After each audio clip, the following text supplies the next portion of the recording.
솔직히 이야기하는데 제가 사람들 좀 많이 데리고 왔잖아요. 많이 데리고 오다 보니까 제가 같이 데리고 온 동생이었어요. 형 이자 나가서 내가 조사를 받았는데 형을 엄청 욕하던데요 하는 거예요. 그래 강윤철이라 하니까 이 새끼야 나를 엄청 욕하면 무슨 사람들이 이렇게 많이 데리고 왔다고 그렇다고 욕먹을 일은 아니라고 생각했는데 저를 독방에 넣어가지고 그날에 전화가 왔어요.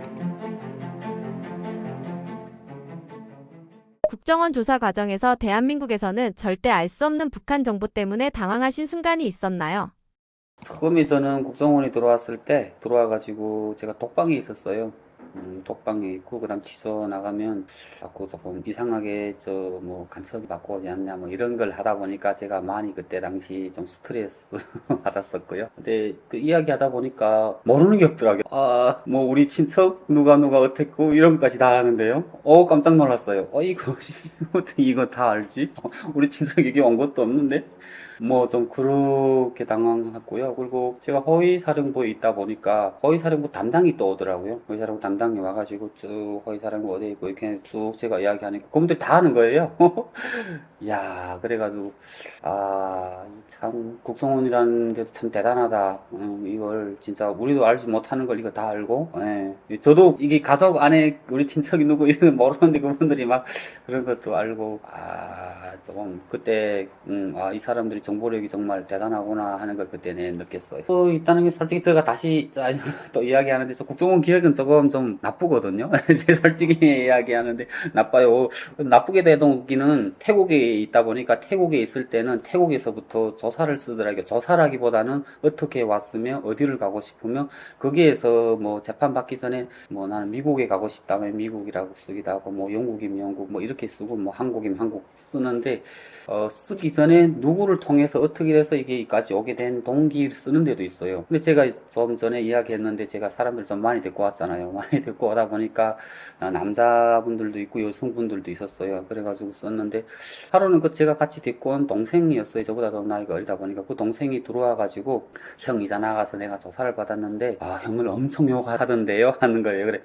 왜 나를 욕했어 하니까 그분이 누구를 통해서 왔냐 해가지고 강윤철이라 하니까 이 개새끼야 나를 엄청 욕하면 무슨 사람들이 이렇게 많이 데리고 왔다고. 그러니까 그 내가 데리고 온 사람들 다 내 이름을 썼을 거잖아요. 형님을 엄청 욕하던데요. 근데 그때 당시부터 아니 이거 뭐지? 그러니까 나는 뭐 데리고 와서 칭찬받으려고 데리고 온 건 아니고 나는 그 데리고 올 때부터 나는 그 사람들과 같이 그냥 와서 진짜 한국에 오면 우리 형제도 없고 뭐 부모도 없잖아요. 그래 우리 같이 와서 여기서 형제도 되고 부모도 돼가지고 같이 이 사회에서 아무것도 모르는 사이인데 우리가 같이 의지해서 살면 안 될까 그런 생각에 같이 왔었고 뭐 또 이런 그런 마음이었었는데 뭐 굳이 뭐 이 나라에 내가 많이 데리고 왔다 칭찬받고 이런 생각은 전혀 없었어요. 그렇다고 욕먹을 일은 아니라고 생각했는데 나를 엄청 욕한대요. 그래 이거 내가 알고 있던 한국이 다르긴 다르구나. 내가 많이 데리고 왔다고 나는 이렇게 욕하네. 그러면서 그때부터 조금 뭐라고 했죠? 좀 이상하게 했는데, 그러면서 그때부터 저를 원래 그 기간에 못 간다고 했는데, 어떻게 돼서 넘어왔고, 그리고 또 오자마자 뭐 아프다는 걸 해가지고 저를 독방에 넣어가지고, 독방에 또 들어가서 있는 건 괜찮은데, 독방에서 그날에 전화가 왔어요. 그 전화를 딱 들었는데, 네, 여보세요? 하면 전화상에서 여보세요? 했는데, 한 몇 마디 했는데, 바로 나를 욕하더라고요. 왜 전화를 이렇게 왔냐? 전화를 받으면 여보세요? 네, 강윤철입니다. 뭐 이런 식을 받아야 되는데 그렇게 안 받았다고 엄청 욕하는 거예요. 이건 뭐지? 이건 북한도 아니고 남한인데 그때부터 이게 막 스트레스 막 이 엄청 막 열받고 이건 뭐야? 막 이런 생각을 내가 많이 데리고 왔고 이러다 보니까 나를 엄청 지금 위압 주고 나를 이러는구나 그런 생각도 좀 들고 아무튼 조금 제가 그때 조사를 받는 기간에는 엄청 스트레스였어요. 그래가지고 그 조사받는 그 선생 자체가 나보고 무슨 임무를 받고 왔냐, 뭐 이야기해라 하면서 내를 조서를 써라 해가지고 제가 한 권 정도, 책 한 권 정도 쑥 썼어요. 이렇게 제가 어렸을 때부터 다 쓰라고 하더라고요. 그래서 쓰고 친구 누구였나, 친구 이름들도 다 써라, 뭐 선생 이름부터 시작해가지고 다 쓰라고 하더라고요. 그래서 저 쓰면서 여기서 국정원 조사는 우리는 보이부하고 국정원이 같은 그런 급이라고 봤어요. 북한에서. 그렇긴 하는데, 보이부처럼 뭐 그렇게 뭐 때리고 이러지는 않지만 그렇지만 좀 엄청 엄격하게 이렇게 보는구나. 뭐 내가 혹시 간첩이 아닐까 해서 그런 이렇게 알아보는 건 하는데 저를 너무 이렇게 간첩이 아닌가 하고 해가지고 제가 마지막에 뭐 그런 이야기는 했어요. 제가 간첩이면 뭐 다 이야기하겠다.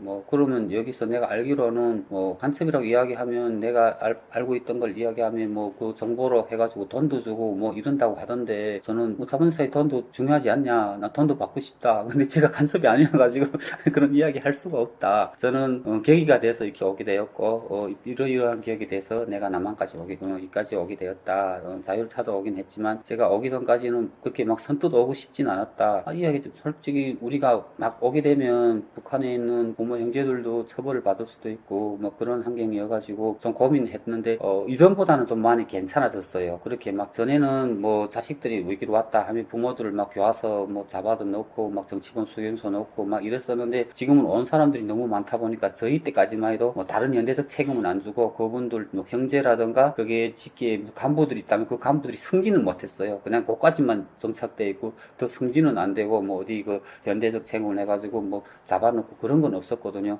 저도 하도 그러다 보니까 한국에 오게 되었지. 그렇게 좀 엄벌이 처해지고 하면 아무리 잘 산다, 아무리 자유로 산다 해도 내가 다른 형제 부모들을 죽이면서까지 오고 싶진 않았다. 근데 일단 그런 법이 없고 하다 보니까 그런 것도 조금 알고 해가지고 기회가 돼서 왔는데 저는 간섭이 아니다. 해가지고 일단은 그거 가지고 국정원에 있는 기간 엄청 좀 스트레스를 받았어요. 그러다 보니까 국정원 기억은 솔직히 이렇게 조금 좋지 않았죠. 하나원에서의 경험 중에서 기억에 남는 일은 무엇이신가요? 하나원에 넘어오니까 국정원보다는 많이 편하더라고요. 네, 많이 편했었고 하나원도 잘 돼 있더라고요. 그러니까 우리가 그 북한에서 오다 보니까 일단은 문화가 서로 다르고 하다 보니까 이게 한국에 나와서 이렇게 초기 정착할 수 있을 때 이렇게 우리가 적응할 수 있는 걸 많이 교육을 주더라고요. 뭐 지하철 탈 때라 그래, 버스 탈 때라 그래, 무슨 상점 가서 쇼핑할 때도 그래, 뭐 이런 거 그냥 은행 뭐 이런 것들, 그다음에 한국 역사라든가 문화에 대해서 조금 우리하고 저기 남한이 서로 다르게 방송을 이렇게 배워주는데 그런 차이 뭐 그런 것도 배워주고요. 그리고 일단은 하나원이는 또 그게 전에 하나원을 수료하고 심화 교육이라 해가지고 이렇게 우리 북한분들이 거기 들어와가지고 무슨 사회복지 자격이라든가 아니 요양보호사 자격이라든가 무슨 뭐 이런 대형 뭐 면회라든가 뭐 이런 게 있고 그다음 뭐 그때만 해도 이렇게 용접하는 것도 있더라고요. 용접 배우는 거 그분들하고 이따금씩 저녁 때 되면 거기 그 운동 체육관이 있는데 체육관 가서 이야기도 나누고 지금 한국에 너는 나오면 어디 지역 가면 어느 지역에 가면 좋고 뭐 우리는 지금 현재 이런 일을 하고 있고 그래도 나오면 기술을 배우면 좋고 뭐 그런 대화도 많이 했었고요. 네, 그래가지고 한국에서 좋았고 그리고 폴리텍 대학 체험을 갔었거든요. 폴리텍 대학이라는 데 가보니까 거기서는 뭐 전자, 뭐 시계도 만들고 도금, 뭐 이렇게 목걸이도 만들고 또 차 수리, 차량 수리도 하고 다양한 거 그리고 또 지게차 운전도 해보고 뭐 그다음에 이렇게 우리 이렇게 뭐라 하죠? 포크레인도 해보고 하면서 이제 내가 나가면 어떤 걸 이렇게 좀 주종목으로 해가지고 내가 여기 일하는데 이런데 좀 포인트 맞춰가지고 내가 좀 좋아한다던가 내가 할 수 있다던가 이런 걸 배워주는데 거기서 많은 이렇게 조금 체험을 했고요. 그리고 또 다른 건 또 모르겠는데 그 폴텍 대학에 갔는데 점심시간이니까 밥을 먹더라고요. 대학생들이 쭉. 근데 다 거기도 자율 뷔페식인데 밥을 먹을 만큼 주고 반찬 주고 엄청 맛있더라고요. 야, 이거 대학인데도 이렇게 먹는 거는 이게 진짜 풍족하구나. 그때는 한국에 나와 있지 않고 그냥 북한에서 바로 오다 나니까 사회에서 어떻게 확실하게 밥을 먹고 어떻게 사는지는 모를 때였거든요. 대학생들도 이렇게 자유롭게 먹고 하는구나. 근데 그게 식비를 보니까 식비도 엄청 학생 식비인데 싸더라고요. 비싸지 않았어요. 그래. 와, 이 가격에 이렇게 밥을 먹는다고? 그때 그게 참 많은 충격을 좀 받았던 것 같아요. 북한 군인으로 지낼 때의 군화나 식량 같은 열악한 조건이 한국군과 비교해 어느 정도 차이가 났나요? 차이가 많이 나죠. 워낙 뭐 많이 나고요. 벌써 군 생활을 벌써 2년 안 되게 하는 거하고 10년 되게 하는 거하고 다르고요. 북한은 솔직히 젊었을 때 17세부터 군복무를 할 수 있거든요. 17세부터 10년을 한다 해도 27세까지 하는데 진짜 젊었을 때 순 그걸 당에다 바치는 거잖아요. 부모들은 군대로 갈 때 부모들이 여기 부모들도 자식을 1년 8개월이라는 걸 보내면서도 울잖아요. 네, 자기 부모에서 쓰라에 있다가 또 보내고 하는데 북한도 같아요. 북한은 울게 된 동기는 일단은 자식을 키워가지고 나라에 바치는 거예요. 근데 그게 갔다가 우리 부모님들도 그렇고 다른 부모님도 다 그랬어요. 왜 우냐면 갔다가 살아올 수도 있고 죽을 수도 있는 거예요. 그게 그리고 이렇게 불구가 돼가지고 뭐 이렇게 올 수도 있고 그게 10년이라는 기간이 그렇게 쉽게 안 지나가잖아요. 훈련이라는 걸 하다가 사고 다칠 수도 있고 또 북한은 군인들이 사회생활, 사회동원, 건설 현장에 많이 나가요. 네, 이렇게 인력이 부족하다 보니까 네, 그러다 보니까 그런 데 나가서 공사를 하다가 다칠 때도 많고 그리고 북한은 아직도 전기가 잘 안 돼 있다 보니까 나무를 하다 보면 나무를 베다 보면 나무에 맞아서 다칠 수도 있고 나무를 움직이다가 뭐 다리가 다칠 수도 있고 그러니까 사고가 날 수 있는 위험 요소가 엄청 많거든요. 그러다 보니까 부모들이 보내면서 건강하게 있다가 오라, 다치지 않고 오라 하는 게 제일 큰 소원이었어요. 그러니까 솔직히 차이가 엄청 나는 거죠. 그리고 저는 또 한 가지 더는 우리 남한 군인들이나 북한 군인들이나 똑같아요. 나라를 위해서 나가요. 그게 모든 평화는 총대 위에 있는 거잖아요. 국방력이 강해야 그 나라 우리 국민들이 편안하게 살 수 있는 거고 북한도 같아요. 북한도 우리 총대에 평화가 있다고 해가지고 우리 군인들이 강해야 다른 나라에서 적응 못 들어오고 우리가 그 군인들을 살 수 있다. 평화라는 게 뭐겠어요? 그게 일단은 첫째 국방력이 강해야 되고 하다 보니까 하는데 차이가 조금 있는 게 우리가 나갈 때는 나라 국민을 위해서 나가요. 두 나라 똑같아요. 남한이나 북한이나. 그런데 와서 보면 결과 차이가 좀 나요. 1년 8개월 하고 와가지고 이분들이 이제 살면서 내가 그게 1년 8개월이 헛되지 않게 나라에서 잘 보상해 주잖아요. 뭐 취업이라든가 이럴 때 보면 그래도 가산점도 있고 북한도 같아요. 북한도 어느 정도 같긴 한데 10년이라는 걸 군사복무를 하고 왔는데 우리 이전에 그런 말에 10년이면 강산이 변한다고 10년을 하고 오면 변한 게 없어요. 변한 게 없는데 그 10년 동안 나의 청춘을 다 조국에 바치고 왔지만 그게 가산점이 있긴 해요. 대학이라든가 그런 가산점을 주긴 하는데 이 사람들이 그 가산점을 받고 왔다 해가지고 큰 의미가 없어요. 지금은 큰 의미가 왜가 없냐 하면 10년을 바치고 오고 진짜 2년도 안 되게 군사복무를 하고 왔는데 차이가 엄청 나는 거죠. 그분들은 10년을 하고 왔어도 그게 내가 10년 동안 나라를 바치고 왔지만 그게 무슨 대가라는 게 없어요. 월급이라든가 이런 걸 그 군인 돈을 받긴 했는데 10년 동안 하고 와가지고 그 돈으로 한 달도 못 먹어요. 10년 동안 내가 그 나라에 바쳐서 나라에서 수고했다고 주는 그 돈이 한 달도 못 먹거든요. 그 차이가 엄청 나는 거잖아요. 그런 데서 보면 이게 뭐지? 10년을 내가 청춘을 다 바쳐서 쌓아서 그게 다 나라에 바치고 왔는데 그냥 무보수인 거예요. 무보수고 그리고 와서 내가 다시 뭐 또 발판을 북한 계급 쌓여야 돼가지고 이력이 또 있어야 되거든요. 대학을 졸업해야 되고 군복무를 해야 되고 입당을 해야 되고 뭐 그런 게 다 있어야 그냥 간부 기준에 또 들어가거든요. 왜 군복무를 하고 오는 사람이 너무 많다 보니까 평균 다 군복무를 하고 와요. 그 다음 또 그에서 또 대학을 졸업해야 돼요. 대학을 또 졸업해야 되고 또 대학을 졸업해서 나오면 돈이 있어야 돼요. 어디를 가자 해도 북한도 뭐 어느 정도 돈을 주고 뇌물이라고 하는데 뇌물을 줘야 내가 내가 갈 수 있는 그 직위까지 가요. 그럼 그 뇌물을 주겠다는 사람이 많아요. 그럼 그러다 보니까 또 그 뇌물 가격이 엄청 올라가죠.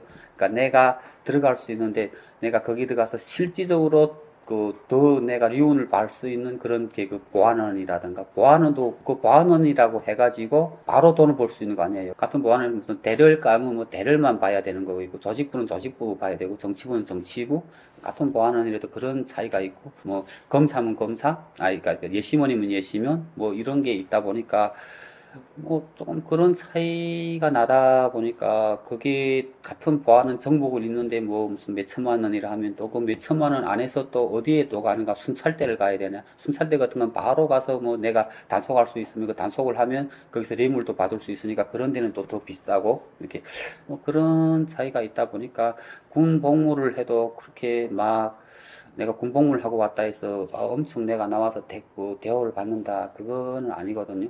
좀 그러다 보니까 그런 차이가 북한도 있다 보니까 조금 이렇게 남한 군복무하고 북한 군복무하고 오면 뭐 엄청 좀 감회감이 드는 거죠. 조금 차이가 많다. 북한 주민들은 한국이 더 잘 산다는 것을 알고 있나요? 다 알고 있죠. 네, 저는 북한은 남한이 잘 산다는 걸 다 알고 있습니다. 첫째 떠나가지고 우리가 일반적으로 이야기할 때, 그러니까 다 그런 건 아니에요. 우리 그 지역에서는 백두산 줄기하고 남한 줄기가 있어요. 네, 백두산 줄기는 뭐 항일연맹 투사들이 해가지고 10호 대상이라 해가지고 공고를 봤는데, 남한 줄기는 뭐냐? 한라산 줄기라고도 하는데 남한이라고는 안 하고, 한라산 줄기는 남한의 친척이 있는 형제들. 남한의 친척이 있고 부모가 있으면 돈을 보내주잖아요. 잘 써요. 네, 그걸 그러다 보니까 이전에는 뭐 백두산 줄기 그쪽에 장가도 가고 시집도 가고 뭐 형제라든가 이런 결혼 이렇게 많이 이어졌다고 하면, 지금은 솔직히 이전 같았으면 남한에 친척이 있고 이랬으면 거기 그 행방불명자가 돼가지고 엄청 피해를 보고, 그런 집은 뭐 결혼 자체가 들어가지 않고 했었는데, 지금 그런데 우선 찾아와요. 뭐 계급을 가진 사람이라도 내가 계급을 내려놔도 돈은 언제든지 그 남한에서 뭐 연결만 되면 올 수 있는 거니까, 예, 그 한라산 줄기가 더 잘 사니까, 그렇게 인식이 된다는 자체는 남한이 잘 산다는 걸 알고 있다.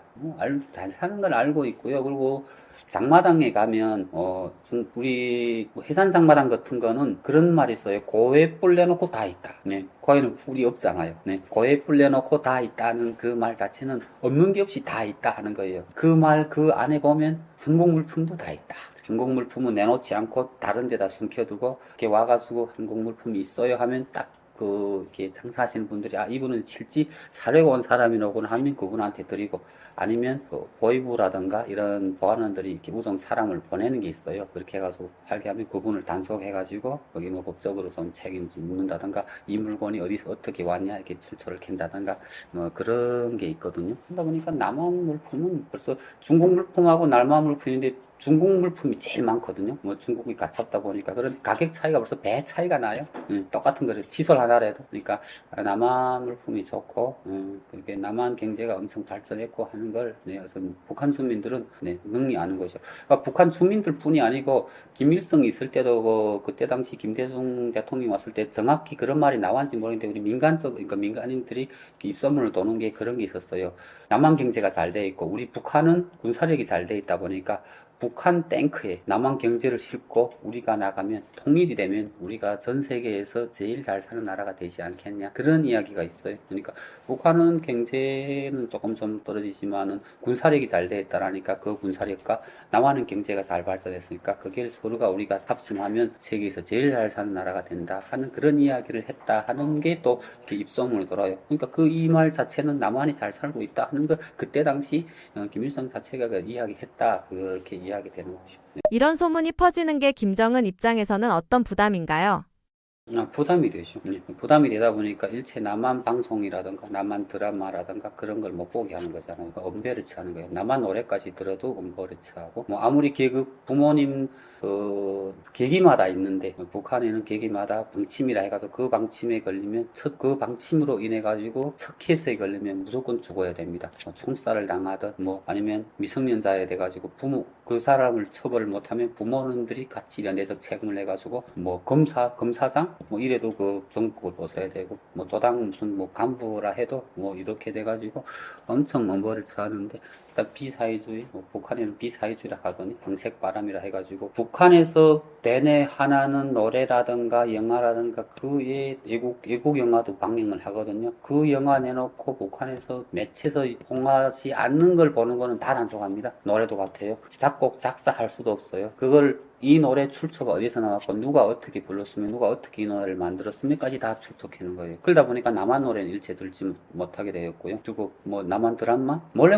보긴 하지만 잡히면 그냥 뭐 가야죠. 우리는 그런 게 있어요. 짐 다 싸놓고 본다 해요. 잡히면 추방을 보내는 거예요. 그러니까 추방 갈 준비하고 추방을 가야 된다는 마음을 가지고 드라마를 보는 거죠. 그래, 야, 짐 다 쌌어? 하면서 우리 주는 거예요. 서로 우리끼리 그 드라마, 저희 때까지만 해도 그 CDR이라고 해가지고 그걸 보고, 지금은 다 이렇게 USB로 넘겨가지고 이렇게 보거든요. 네, 그러면 무슨 보자 하기라면 보는데, 이게 최근에는 친구들끼리 했는데 지금은 제일 왕왕히 하는 게 학생들이 많이 봐요. 학생들은 보다가 걸려도 어느 정도 봐주는 게 있어요. 그러니까 뭐를 내가 남한 드라마 보고 싶다 하면 학생들한테 가야 돼요. 학생들한테 가서 볼 수 있어 하면 가네가 그래 형네 그 보여드릴게 이렇게 봐요. 근데 어른들끼리 하면 잘못 걸리면 서로 잡히면 조금 다 불쾌하고, 뭐 이렇게 하다 보면 추방도 갈 수도 있고 뭐 돈도 어느 정도 내야 나올 수도 있고, 이러다 보니까 진짜 딱 제 친구 아니면 진짜 그 믿을 만한 친구 아니면 안 봐요. 근데 대신 학생들 같은 데 가서 애들한테 가서 야 좀 그 아는 친구들 있잖아요. 아는 그 이렇게 지인 동생들이라든가 그런 데 이야기하면 잘 보는 거죠. 지금은 모르겠어. 제가 있을 때까지만 해도 그랬어요. 그러다 보니까 김정은이 황색바람 외국 걸 못 보게 하는 거죠.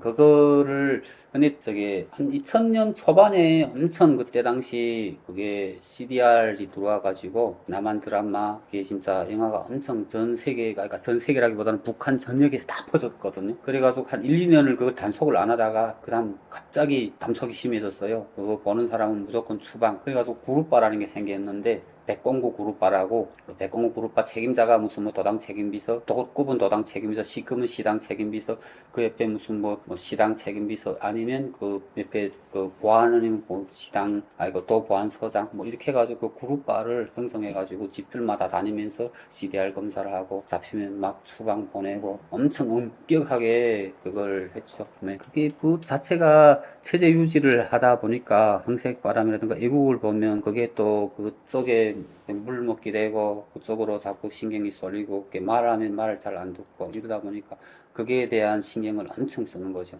투자를 많이 해서 애국이라든가 그런 드라마 이런 걸 못 보게 하는 게 첫째 그 사람들이 그 정권을 유지하는데 그게 제일 첫 임무죠. 장마당에서 들은 소문 중 직접 한국에 와서 보니까 허무맹랑한 이야기였던 것도 있나요? 뭐 일단 한국은 잘 산다 그런 게 있었고 한데 조금 더 지나가서 한국 드라마 영화가 북한에서는 드라마도 많긴 하는데 이런 단편 영화 같으면 막 그런 게 있어요. 막 서로 죽이고 막 이런 영화들이 많아요. 싸우는 영화, 깡패들 영화들이 많잖아요. 무슨 남자들 의리 때문에 만든 영화들. 그러니까 여기 남자들 같은 그런 영화를 많이 좋아하거든요. 호기심 있고 막 이렇게 무슨 남자의 향기라든가 막 그런 영화, 깡패 영화들이 많잖아요. 깡패라기보다는 그러니까 남한에는 다 이러나? 남한에는 막 이렇게 서로 막 죽이기도 하고 막 총도 쏘기도 하고 막 그 영화들 보면 그런 게 많잖아요. 근데 정작 와보니까 안 그래요. 그거는 영화였을 거고 그냥 영화뿐이었었구나. 그냥 이렇게 그런 영화를 만들려고 가상적으로 이렇게 만들었었구나. 근데 처음엔 우리 그런 걸 막 보면서 진짜 하나만은 이랬나? 막 그런 생각도 좀 어딘가 아닌가 모르게 했었거든요. 이게 남한테 이렇게 막 깡패들이 있어가지고 막 이렇게 가서 지역을 막 이러고 서로 지역 자기 지역 남이 지역이면 막 서로 싸우기도 하고 막 또 결혼식장에 가서 막 이렇게 싸우는 것도 많잖아요. 그런 영화들. 조금 그렇지 않나? 그렇나? 하는 조금 그런 게 있었어요. 그런데 이 정작 제가 남한에 와서 보니까 그런 게 없더라고요. 여기는 뭐 깡패가 없던데요. 참, 네, 그런 게 조금 좀 차이가, 네, 한국과 내가 북한에 있을 때 좀 알고 있었던 거하고 여기 남한에 오니까 좀 그런 차이가 아니었었구나. 그냥 영화를 만들었으면 그냥 영화였을 뿐이로구나 하는 걸, 네, 좀 느끼게 됐어요. 특별히 재밌게 보신 한국의 콘텐츠는 어떤 것인가요? 저는 제일 재밌게 봤는 게 어린을 제일 이병헌 나오는 게 송혜교랑 나오는 거 있잖아요. 그걸 제일 재밌게 봤었고요. 그 다음에 단편 영화처럼 뭐 무삭제 영화도 많이 나와요. 안에 이렇게 CDR 그런 게 무삭제 편들도 많이 봤었고 그 다음에 많이 본 게 저는 어렸을 때 집에 테이프식이 있었어요. 이렇게 테이프식 이게 나만 알잖아요. 여기 어렸을 때 저희 TV도 있었고 테이프식이 있다 보니까. 그때 김두한 장군에 대한 영화 있잖아요. 장군의 아들. 근데 그때 처음 남한 영화를 제가 어렸을 때 소학교 다닐 때죠. 철반 때 장군의 아들을 봤던 기억이 제일 나고 장군의 아들 자체가 영화가 무슨 명동이요 무슨 어디요 이렇게 가서 싸우는 거잖아요. 저 남한에는 저렇게 싸우다가 국회의원까지 됐었고 막 좀 그런 게 조금 머리가 그러니까 그게 제일 어렸을 때 완전 소학교 한 12살 13살 때 그때 제가 본 기억이 나고요. 그 다음에는 그 커피를 넘어서서 후에 CBR이 나오면서 보게 된 게 많이 발전된 걸 봤죠. 뭐 어린이라던가 무슨 가을동화라던가 뭐 영화들. 그다음 이병헌 씨 나오는 영화도 많이 본 것 같아요. 네, 뭐 화살 축포 활을 이렇게 싸가지고 하는 영화도 일단 좀 많이 봤어요. 많이 봤는데 그걸 이렇게 막 지금 이야기 그다음 제일 많이 본 거 제일 오래 본 건 대장금. 대장금 엄청 길지 않아요. 대장금 한 10부작씩 이렇게 오늘은 여기 가서 보고 다음 날엔 또 다른 데 가서 보고 대상금을 또 내 제일 좀 인상 깊게 거기 좀 보면 대상금이랑 보면 문화가 우리가 알고 있던 거하고 우리가 역사 이게 조금 좀 다르구나 하는 조금 그런 차이 그런 거고 어린 같은 거는 우리는 그 북한에 내가 태어나고 내가 살긴 하지만 내가 의도해서 하는 게 아니고 주체주의 그런 걸 해가지고 따라가야 되잖아요. 그리고 김일성이라든가 김정일이라든가 이 사람들을 첫째 놓고 그 사람들의 그 향한 그 마음이 그쪽으로 가야 되는 건데 솔직히 남한 드라마는 개인을 위해서 내가 진짜 제가 친하는 여자라든가 내가 동생이라든가 그걸 위해서 나의 목숨도 뭐 서슴없이 바치고 뭐 그런 걸 보면서 대단하구나. 그리고 저쪽에 북한에서는 그런 말이 있어요. 북한 영화는 예술인데 예술상을 받았고 남한 영화는 진실상을 받는다. 그런 말이 있어요. 그러니까 예술적으로는 북한에서 잘 하는데 남한은 진실적인 거를 많이 하다 보니까 진실상을 받는다. 뭐 그런 이야기. 우리들끼리 남한은 진실적인 거를 많이 하다 보니까 진실상을 받을 정도로 드라마가 그렇게 해서 인기가 있다. 좀 그런 이야기를 우리 서로 그렇게 사람들끼리 이야기하거든요. 에피소드라기보다도 그런 게 있어요. 북한에도 돌아가는 정세를 알려면 장마당에 가야 된다 하는 말이 있어요. 장마당에 가면 사람들이 많고 장마당에서 그거 물건을 파는 사람도 있고 물건을 살려오는 사람들도 있는데 막 거기서 서로 이야기를 나누는데 거기에서는 막 정부를 욕하는 소리도 하고 남한에서는 지금 어떻게 흘러가고 어떤 게 흐르고 지금 중국에서도 뭐 어떤 물건이 들어오고 있는데 그 물건이 어떻게 대세고 잘 팔리고 지금 북한도 뭐 이런 정세가 지금 어디 뭐 건설 현장인데 사고도 나고 하는 걸 방송보다도 장마당에서 듣는 거예요. 그리고 내가 장마당에서 들어가지고 그 이야기를 했는데 다른 사람한테 잡혀서 보이브에 잡혔다. 너는 그럼 이 이야기를 어디서 들었니 하면 장마당에서 들었다면 그럼 거기서 끝이 납니다. 다른 사람한테 들었다면 또 그 사람을 잡아가서 넌 어디서 들었니 하는데 장마당에서 들었다고 하면 장마당에 들고 내가 그런 이야기를 어디다 유포를 했다 하면 그러면 더 캐지 않아요. 좀 그런 유머가 있으니까 우리 사회 정세 이런 걸 알려면 장마당에 가야 된다. 좀 그러니까 그냥 뭐 확실한 건 아니고요. 그냥 유머적으로 그렇게 해서 좀 그런 이야기를 우리 민간에서는 이야기했었던 기억이 납니다. 북한에서 개인 사업으로 성공한 사람이 공개 처형되는 사례가 최근 있었습니다. 군인 입장에서 어떤 느낌이 드셨나요? 저는 이번에 그런 그 뉴스가 나오더라고요, 북한에서. 근데 그거는 지금 이번에 나왔을 뿐이지, 지금 제가 있을 때부터 그 처형한 일이 많아요. 그러니까 확실히 뭐 김정은이 딱 처형하라 이런 건 아니고요. 그러니까 제가 전에 이야기하다시피 북한에는 그런 게 있어요, 시스템이. 조직 여기 뭐 그룹바라고 해가지고 이 사람들이 그러니까 수입에 지출이 맞지 않게 쓰는 사람들이 있거든요. 이 사람 수입에 지출이 맞지 않게 쓴다 하면 많은 돈을 쓰면서 뭐 풍창된다던가 그러면 보이부라던가 이렇게 안성부 이렇게 보안원들이 그 사람들을 노시찰이 된다는 거죠. 이 돈이 어디서 나왔지? 제가 지금 어떻게 수입이 이만큼 이거밖에 안 되는데 그 이상을 쓴다? 그러면 벌써 감시 대상이 되는 거예요. 감시 대상을 보다 보면 그러면 그 사람을 감시하는데 그 사람 제일 측근부터 감시를 하는 거죠. 그러다가 말이라는 건 가면서 보태지는 거잖아요. 뭐 이렇게 무슨 이야기 어디서 들은 이야기도 했다 하기라면 그러면 그 이야기를 벌써 다 메모하는 거예요. 그리고 감시가 되면 벌써부터 전화기를 다 도청합니다. 북한에는 전화기 도청할 수 있는 거니까. 그냥 거기서 뭐 말을 잘못하다가 진짜 자기가 본인이 아파서 전화하면서 야, 그때 그 먹던 약이 좋던데 그 약 좀 가져와봐 하면 약이라 하면 북한에서 마약으로 생각하는 일이 많거든요. 약? 무슨 약인데? 약이 뭐 내가 아스피린 뭐 이런 정확한 명칭이 없이 그냥 약이라 하면 그래 마약이로구나 이렇게 해서 그 말 한마디 가지고 잡아놓고 막 총살도 하고 그런 일이 있거든요.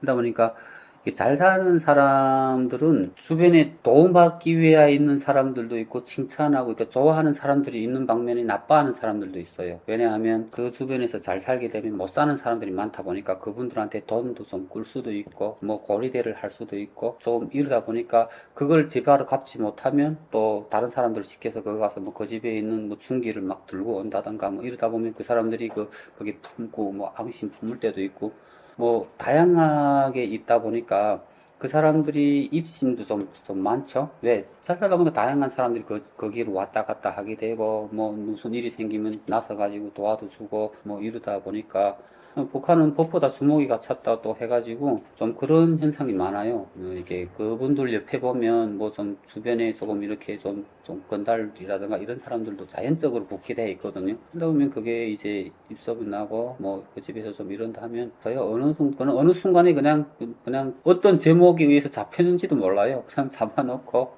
네, 그리고 그냥 달구는 거죠. 잡혀 들어가면 저희 때만 해도 많은 사람들이 그때 당시 보이사령부 검열이라 해가지고 뭐 5명 총살, 많은 사람들 총살 당했어요. 근데 그 총살 당했을 때 그분들이 다 권력 있는 사람들이었어요. 간단하게 한 가지 이야기하면 그때 당시 상업관리소 소장이라고 있었는데 상업관리소라고 하면 뭐 편의점마다 그 북한에서 상업관리소 무슨 이런 그런 데를 이렇게 조금 책임지고 하시는 분인데 이분이 이전에 뭐 정춘실이라고 이전에 또 다른 뭐 쪽에 그 김일성이 살아있을 때 그분이 조금 유명해가지고 그 막 홍보하고 영화도 만들고 하던 분이 있었는데 상업관리소 소장이 땅떼기를 해가지고 그 땅에다가 콩도 많이 심고 거기서 나오는 콩을 뭐 기름도 짜서 사람들한테 공급도 하고 뭐 이렇게 했었는데 그렇게 일을 하다 보니까 7월이면 북한에는 엄청 힘든 시기예요. 김매기도 하고 그런데 7월 8일에 김일성이 죽었는데 그때 당시 김매기를 하다 보니까 이분이 그 김매기 하는 사람들이 힘들다 하니까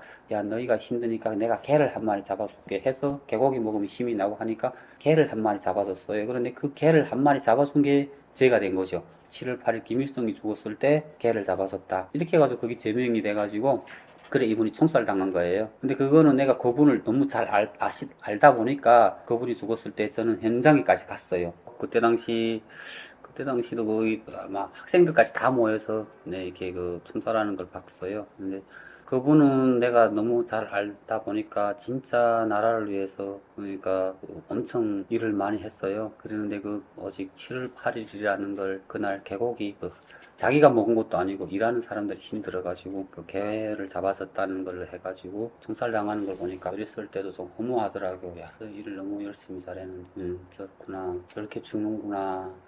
아무튼 그렇게 생각하면서도 7월 8일인데 7월 8일은 김일성이 죽었으면 그러면 안 되는 건데 해가지고 그때는 그게 조금 의심가긴 했지만 그건 뭐였구나. 그 사람이 아무리 좀 좋은 사람이었고 얘긴 했지만 그때 그렇게 하지 말았어야 하는 걸 했구나 하는 걸 지금 같았으면 그게 야 아무것도 아닌 거잖아요. 그런데 그때는 그걸 보면서 이상하게 생각도 하긴 하면서도 아 죽는 게 정말 억울하게 죽는다기보다는 생각을 그때 잘못한 거죠. 그냥 우리가 그때 당시 세뇌가 그렇게 돼 있다 보니까 그분은 내가 잘 알기도 하고 종사하는 것까지 보기도 하면 지금도 눈에 선해요. 너무 열심히 일하시고 그러시던 분이었었는데 그러니까 지금 미디어에서 지금 북한에서 이렇게 일하는 사람, 이렇게 좀 잘 나가는 사람들을 이렇게 총살했다 하는 게 지금 나와서 그렇지, 솔직히 공개 안 하고 이렇게 죽이는 사람들이 많아요. 잡아놓고. 북한도 그런 게 있어요. 이 사람을 낳고 총을 쏠 때는 총알 값을 할 수 있는 사람을 쏴요.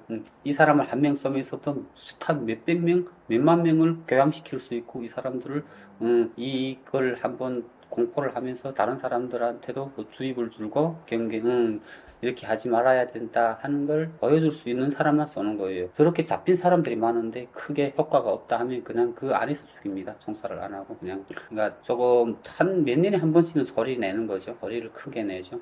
그러다 보니까 저희 고향에는 그런 현상이 많아요. 뭐 만세 사건이라고도 있고 하는데 거기 1차, 2차로 총살을 했는데 1차 사람들은 다 총살했고 2차에 총살을 그 사람들이 사형당하려 나가는 장 속에서 그때 당시 김정은이가 그러니까 그분들을 총살 당하려 나갔는데 이번에 잡혀서 이렇게 된 사람들을 다 용서해줘라. 현직에 그대로 가게 해라. 해가지고 그런 사건이 있어가지고 그 사람들을 우리를 말하는 그때 당시 뭐 보천보존도 기념탑이 있으면 거기 가서 인사 다 하고 이 사람들이 왜 만세 사건이라니까 다 총살을 당하는 날 나갔는데 그때 당시 김정은이 방침을 해서 다 본직에 다 보내라 해가지고 이 사람들이 자연스럽게 서서 만세 하고 소리친 거예요. 그래 만세 사건이라고 했는데 우선 다 죽었구나 하고 나가는 살았는데 그때 당시 산 사람들이 그 몇 명 되거든요.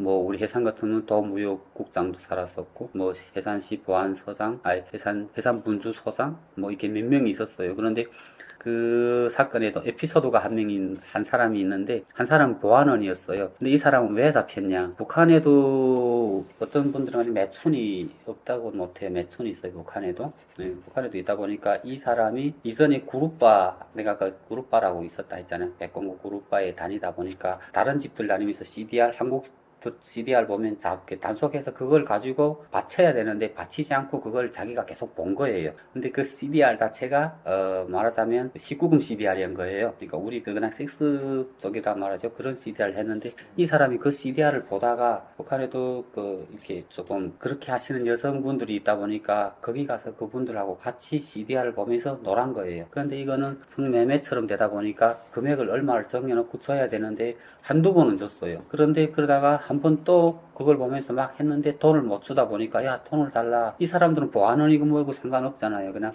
영업처럼 나왔는데 내가 돈이 없으니까 내가 그 신분증이 있어요. 보안원 신분증을 맡긴 거죠. 신분증 맡기고 내가 다음에 왔을 때 돈을 주겠으니까 신분증 사줄게 하고 간 거예요. 그런데 한 몇 달 동안 돈을 안 주고 막 끌다 나니까 이 아내가 그때 당시 회사에 검열이 들어오니까 그 신분증을 가지고 가서 바친 거예요. 아내가 이 사람하고 돈을 받기로 이렇게 했는데 이 사람이 돈 안 주고 신분증만 맡기는데 돈을 안 줍니다. 이러다 보니까 그 사람이 다 걸려들은 거예요. 그래 걸려들어가지고 그걸 잡혀가지고 보위부에서 그때 당시 다 또 했었거든요. 그런데 그 도보안 서장이죠. 이 사람이 그 쪽팔린 일 있잖아요. 자기 그 지금 대원이 지금 병사가 그러니까 대원이라기도 할까? 자기네 그 같이 일하는 사람이 지금 그렇게 완전 쪽팔리는 일이 있으니까 도보위부장한테 가서 말한 거예요. 아 조금 도와주십시오. 1차에 나갈 것인가 2차에 나갈 것인가 했을 때 그러면 원래 이 사람이 1차 대상이었었는데 그럼 좋다. 그 2차에 넘겨주자 해가지고 2차에 넘겼는데 1차 사람들은 다 총살 당한 거예요. 그래 2차에서 총살 당하려고 갔는데 그때 당시 김정은이 배로를 해가지고 다 현직에 그대로 가세요 해가지고 나온 분이 있는데 그분이 그거 나와서도 그냥 보완을 했어요. 그래가지고 참 야. 어떻게 아직도 보완을 하지? 하면 우리끼리 막 이야기하는 거죠. 쪽팔리지 않나? 그러던 생각도 나고요. 그러다 보니까 참 무서운 나라죠. 뭐 우리 남한은 내가 어떻게 하든 잘 먹고 잘 살면 잘 되는 거잖아요. 근데 북한은 잘 먹고 잘 사는 게 두렵습니다. 무섭습니다. 남한에 오는 사람들이 많아요. 이게 우리 여기서 부모들이 돈 보내주고 돈을 쓰다가 온 사람도 있고 지금 현재 그냥 있는 분들도 있는데 오신 분들이 이야기하는 게 그거 있어요. 부모님들이 주는 돈을 주어서 좋긴 한데 이 돈 쓰기가 엄청 무서운 거예요. 막 함부로 못 써요. 잘못 썼다가는 보이면서 와서 막 언니가 돈을 어디서 났냐 어떻게 썼냐 이 돈을 어디서 나서 썼으면 이걸 캐니까 돈을 부모들이 보내줘도 그 돈을 쓰지 못하고 온 사람들이 많아요. 그분들이 하는 이야기죠. 북한에서는 돈이 많아도 함부로 못 씁니다. 참 이번 그 방송을 들으면서 아직도 바뀐 게 없구나. 아마 솔직히 가면서 더 할 겁니다. 돈이 좀 북한도 딱 불법에서 버는 건 없어요. 불법이 아니고도 벌 수 있는 확률이 많거든요. 북한도 거기 많잖아요.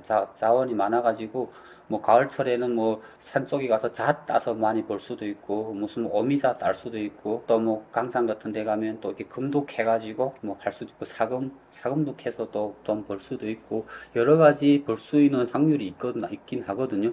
근데 거기 번다고 해서 그렇게 엄청나게 몇만 원씩까 말하자면 많은 돈을 벌 수 있는 건 없어요. 왜냐하면 돈이 돈을 낳는다고 돈을 투자해서 그 돈을 굴려서 이렇게 장사하는 사람들이 많죠. 그러니까 북한도 가만 보면 그냥 돈 있는 사람들이 그냥 돈을 벌고 없는 사람들은 그냥 자기 그냥 끼니 한 끼만 이룰 수 있는 깨닫기 이룰 수 있는 그런 돈밖에 못 벌죠. 돈 많은 놈이 돈을 많이 벌 수 있는 지금 형태는 그런 구조다. 그렇게 보시면 됩니다. 참 그리고 북한은 보위부 안전부 쪽에 붙어서 일하는 사람들이 많아요. 권력 쪽에 많이 붙는 거죠. 근데 권력 쪽에 붙었다가 그 사람들한테 그냥 그 총알에 맞아 죽는 사람이 많아요. 많이 돈을 벌 때는 막 우짜우짜 했다가 그냥 뭔가 조금 시틀린다 하면 그냥 모른 체 하고 그냥 잡아넣는 거죠. 그 사람들 자체가 잡아넣어요. 막 같이 다니고 막 형제처럼 죽을 듯이 니 죽을 때 내 같이 죽어줄게 이런 식으로 다니다가 그냥 자기가 조금 좀 걸린다면 그냥 바로 잡아넣어요. 좀 무섭다고 봐야죠. 네. 북한 주민들 사이에서는 김주애가 후계자가 되는 것을 어떻게 생각하고 있나요? 그러니까요, 저는 조금 이상하게 생각했죠. 그러니까 김주애가 된다고 하면 여자가 후계자를 되는 건데 여자가 후계자 될 것 같지는 않고요. 그런 것 같지는 않고 지금 먼저 일단은 이미지 그렇게 자식을 사랑하고 있고 이런 걸 먼저 보여주는 게 아닌가 일단은 그렇게 생각되고요. 그리고 김정은도 자식이 뭐 아들이 있지 않을까요? 아들이 있을 것 같고요. 그리고 김주애가 이제 그 아들이 좀 어렸을 수도 있어요. 어리다 보니까 김주애를 먼저 내세워가지고 그 아들이 어느 정도 나이가 찼을 때 뭐 출연시킨다든지 뭐 그런 거 있는데 확실하진 않아요. 저 나라도 막 이게 패턴이 막 이렇게 바뀌니까 사람 마음은 뭐 김정은이밖에 모르잖아요. 네, 좀 그래가지고 확실한 건 없는데 우리가 일반적으로 알고 있었던 거는 다 남자, 다 그 대를 이어가지고 이렇게 하게 됐는데 김수혜가 같은 자식이긴 한데 딸이다 보니까 아직도 북한은 그런 이게 그게 있잖아요. 조금 봉건적이라든가 뭐 그런 게 남자들이 뭐 이렇게 기본이고 이렇게 여성들이 뭐 한쪽 수리바퀴를 같이 이고 나간다 하긴 하지만 아직 그게 좀 사람들이 보면 조금 의아해 할 수 있지 않을까 네 그런 생각이 듭니다. 아직은 여성 지도자에 대한 반감이 있을 수밖에 없는 건가요? 그렇죠. 네, 그거는 아직도 뭐 여성들도 같은 당당하게 무슨 인권을 가지고 나라의 한쪽 수리바퀴를 이고 같이 동력해가지고 같이 뭐 한다 하긴 하지만 아직도 여성들은 네 조금 봉건적인 게 아직도 그 나라가 좀 남아있다 보니까 조금 그렇게 선호할 것 같진 않아요. 저는 뭐 이전에 김일성이 때까지만 신처럼 여겼었고 김정일이 죽고 뭐 이렇게 조금 하다 보니까 그렇게 신이라는 게 아니고 아 저 신도 죽는구나 그게 저는 사람들이 다 인식이 바뀌었고요. 그리고 기존 사람들하고 어떤 또 신시대 사람들이 또 이렇게 새 세대 또 사람들이 또 나오면서 이게 조금 북한도 변화가 좀 있어야 되니까 그 김수의 딸을 조금 그래도 많이 이렇게 내세우지 않나 그래가지고 이렇게 보기는 아들만 내세우면 그대로 지금 정권이 아들까지 가는구나 이렇게 생각을 하는데 딸도 정권이 가긴 하겠지만 딸이다 보니까 그래 또 여성분들도 저 딸도 저렇게 내세우네 좀 사람들이 의아해하면서도 조금 더 호기심 있게 이렇게 좀 그런 걸 유발하려고 좀 그러지 않나 네 그런 생각도 들고 또 대내적으로 세계적으로 인식도 난 이렇게 다양한 나라 수반이겠지만 또 아빠다 자식을 이렇게 또 사랑하는 아빠다 이런 것도 네 조금 친근감 있는 걸 또 이렇게 보여주는 게 아닐까 네 이런 생각입니다. 북한 주민들은 열병식에 대해서 어떻게 생각하나요? 뭐 열병식도 그냥 체제 유지 때문에 한다고 보면 되는 거죠. 네. 열병식을 할 때 북한도 좀 제가 개인적으로 봤을 때는 열병식이 있고 무력시가 있어요. 전에는 열병식만 했었고 뒤에 뭐 무력시는 안 했었는데 지금은 보면 열병식 무력식 같이 하는 거잖아요. 근데 뭐 무력시 막 전에는 뭐 탱크 나오고 엄청 뭐 이렇게 나왔는데 지금은 그게 다 필요 없다 보니까 기본 하이라이트만 나오는 거잖아요. 최종 그냥 그 열병 종대가 나갈 때 제일 그 북한에서 그 군인들로서 거기서 제일 믿는 사람들, 제일 측근에 있는 사람부터 거기 1, 2, 3, 4 쭉 나가는 거고요. 그리고 그다음 제일 무력 할 때 보니까 제일 마지막에 하이라이트죠. 이번에는 하성 20호, 네, 전번에는 하성 19까지 나왔는데 벌써 하성 20 나왔더라고요. 대륙간 탄도미사일. 북한은 대륙간 탄도미사일을 제일 크게 봅니다. 네, 그건 김일성, 김정일 때부터 소원이었었고 지금은 김정은이 그걸 지금 다 이루는 것이요. 마지막 단계가 가는 거죠. 대륙간 탄도미사일, ICBM. 저거는 대단한 거죠. 저거만 이루면 제 생각에는 북한은 저거만 해가지고 이제 고초연료를 해가지고 쏘기만 되면 전 세계를 지배하지 않을까. 네. 지배라기보다는 저 무기를 이제 쏠 수는 없지만 무기 장사라기보다는 우리가 이렇게 사정권에 뭐 8,000km 이상 하면 뭐 좌우 8,000km 이상이면 미국이라는 건 미국 땅덩어리 이상 날아갈 수 있는 거니까 우리가 뭐 다 가늘하지 않을까 하는 그런 생각 듭니다. 거기다 이제 그게 확실히 100% 완성됐다 하기보다는 완성되는데 가겠죠? 완성하게끔은 가겠죠. 거기 이제 앞으로 그 앞에 핵탄두만 거기만 설치만 하면 저는 너무 많이 갔죠. 저는 더 돌릴 수가 없어요. 저는 우리 남한도 북한을 거수리 받다가는 그걸 뿐이고 미국 자체도 저는 북한을 거수리 받다가는 코 다치죠. 네, 저기 대륙간 탄도미사일은 대단한 거잖아요. 저건 전 세계에서 그리고 그게 벌써 전에는 실험을 하는 게 좀 다양하긴 한데 그게 확실한 실험에서 성공했다고는 뭐 나오진 않지만 그래도 자체 그걸 실험하는 것도 나왔잖아요. 고체연료 태워가지고 그런 것도 나오고 하다 보니까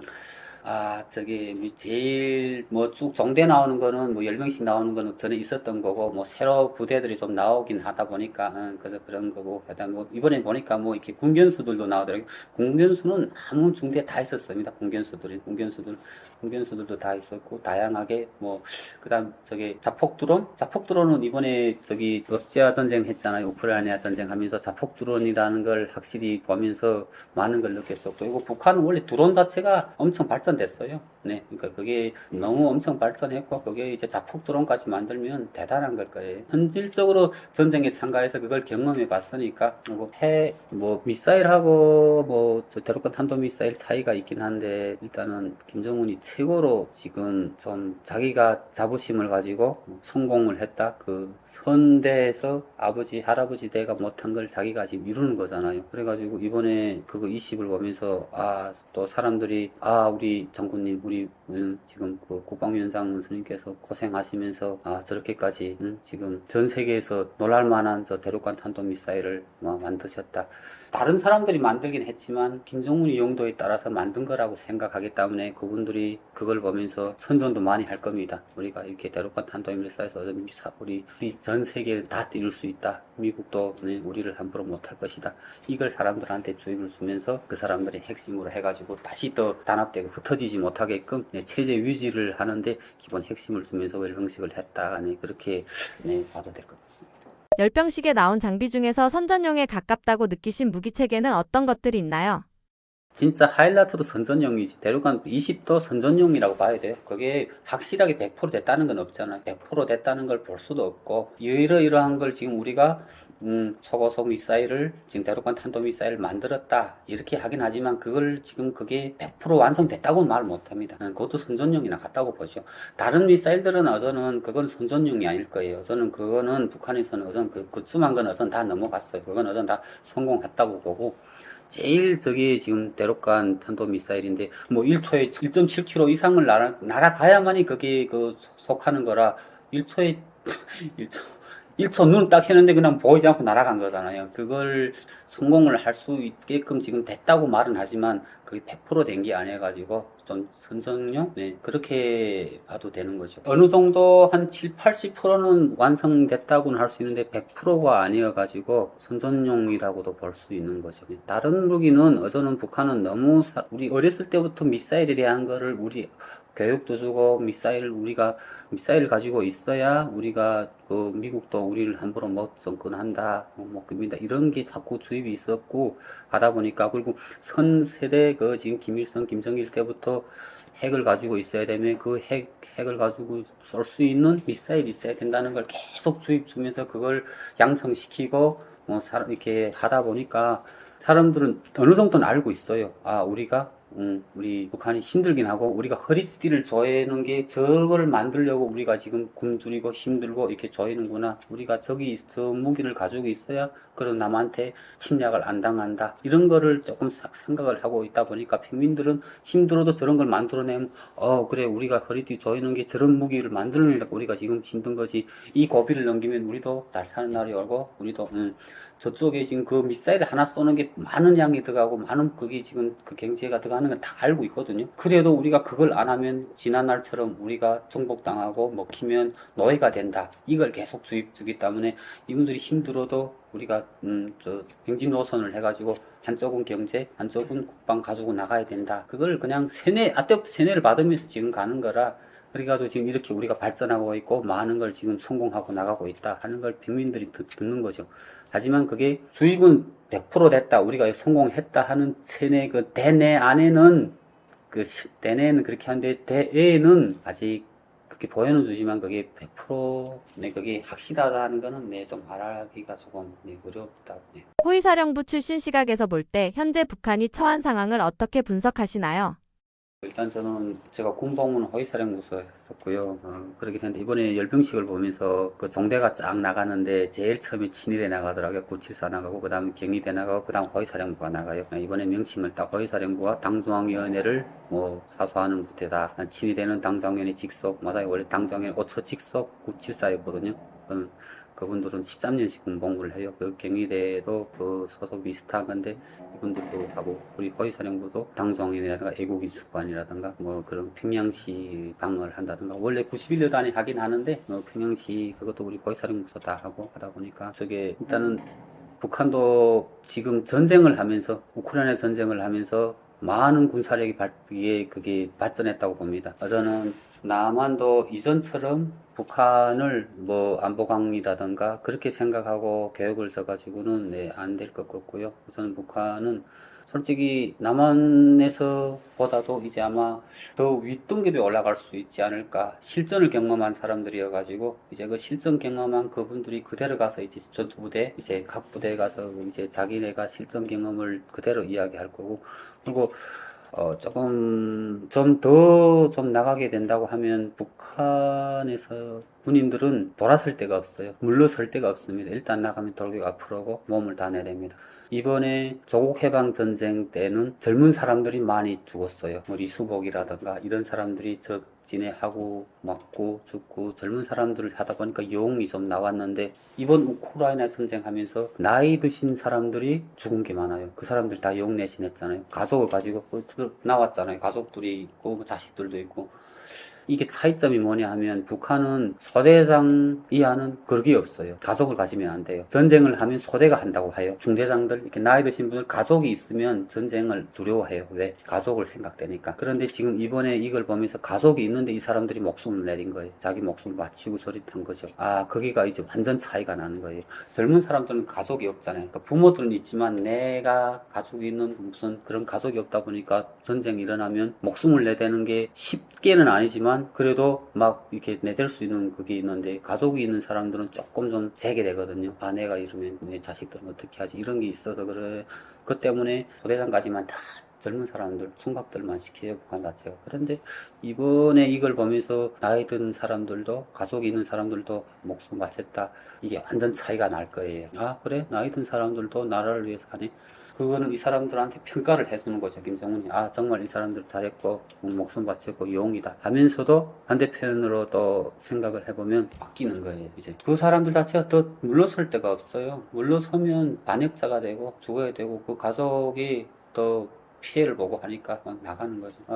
북한에는 그런 말이 있어요. 너무 힘들다 보니까 이기든 지든 빨리 전쟁을 하든 끝냈으면 좋겠다. 너무 힘드니까 사람들이 하루하루 살기가 힘들잖아요. 또 다음날 일어나서 내가 어떻게 먹고 살아야 될지 이번에는 뭐 무슨 걸 이번 끼는 뭐를 먹고 살지 여기 진짜 솔직히 여기 그냥 사람들 우리는 고기를 먹지 않고 뭐 다이어트하고 남새를 어떻게 먹는 거 생각을 하는데 북한 사람들은 진짜 밥 한 끼를 어떻게 먹어야 될지 하는 고민을 하고 있어요. 그러다 보니까 빨리 전쟁 일어나가지고 죽든 뭐 우리가 이기든 지든 빨리 이걸 결론 졌으면 좋겠다 이런 생각을 하고 군인들은 더 물러설 자리가 없이 만들었어요. 그러니까 우크라이나 전쟁을 뭐 내가 나가겠습니다. 지원에 나간 것도 아니고 나가라 하면 나간 거고 전쟁은 여기 나가서 싸우면 내가 물러서면 안 되잖아. 북한은 물러서면 솔직히 포로는 될 수가 없다고 돼 있어요. 포로가 되면 안 되고 하니까 그 규정 내 안에 포로는 될 수 있지만 이런 게 있지만 그건 우리한테 배워주지 않거든요. 북한도 그냥 포로는 될 수 없다는 제일 큰 틀이 있고 그 밑에 뭐 이렇게 포로 됐어도 있는데 그건 우리한테 절대로 안 알려서요.